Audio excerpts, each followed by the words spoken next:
Jamal Murray hindi makamove on sa pagkatalo sa Lakers. Masyado daw pabor sa Lakers ang mga referee at Rob Pelinka handa nang mag-trade bago mag-trade deadline. Pero bago yan, malakas ang naging performance ng Los Angeles Lakers matapos nilang talunin ang Denver Nuggets sa kanilang laro kanina. Dahil sa panalong ito, balik sa top 5 West playoff picture ang Lakers, lalo na matapos matalo ang Minnesota Timberwolves kontra Utah Jazz. Sa ngayon, may hawak na 26-16 record ang Lakers at patuloy ang kanilang pag-angat sa standings ng Western Conference. Pinangunahan ni Luka Doncic ang Lakers at siya ang itinanghal na MVP ng laro matapos magtala ng napakalakas na triple-double performance na 38 points, 13 rebounds at solid playmaking sa buong laban. Kasunod niya si LeBron James na muntik na ring mag-triple-double matapos magtapos na may 19 points at 9 rebounds habang nagbibigay rin ng leadership sa loob ng court. Dagdag suporta rin si Marcus Smart na umiscore ng 15 points at nagbigay ng matibay na depensa laban sa Denver Guards. Mula naman sa bench, 3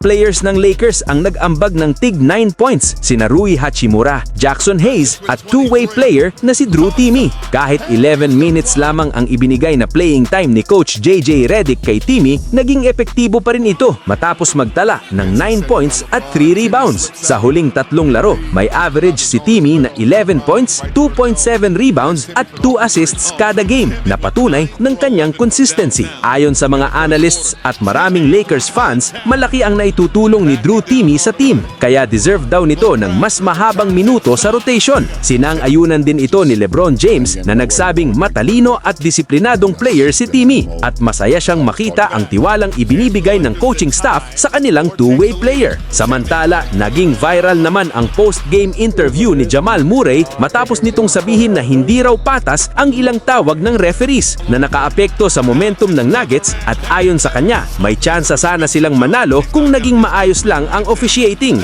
Samantala, dahil nga ilang beses nang hindi pinapaglaro ng tuloy-tuloy ng Golden State Warriors si Jonathan Kuminga ngayong season, lalong uminit ang usap-usapan tungkol sa posibleng trade nito. Sa katunayan, pagsapit ng January 15, opisyal nang pinayagan ng NBA ang Warriors na isama si Kuminga sa mga trade discussions. Bagay na agad nagbukas ng pinto para sa maraming interesadong kupunan. Dahil dito, nagsilabasan sa social media ang iba't ibang teams na nais makuha ang serbisyo ng batang forward. Isa sa mga madalas mabanggit ay ang Los Angeles Lakers na malinaw na nangangailangan ng isang 3-and-D player na katulad ni Kuminga. Ang kanyang athleticism, depensa at kakayahang tumira mula sa labas ay malaking tulong kina LeBron James at Luka Doncic, lalo na't madalas punahin ang kakulangan ng physicality at depensibong presensya ng kasalukuyang lineup ng Lakers. Ayon sa isang insider, handa umanong i-offer ng Lakers sina Dalton Mecht at Gabe Vincent at isang future first-round pick kapalit ni Kuminga. Para sa Golden State, mas babagay ang playing time ni Neck dahil sa pagiging natural shooter nito, bagay na swak sa sistema ni na Steve Kerr. Kaya masasabi na patas at makatuwiran ang ganitong klasing trade para sa parehong panig.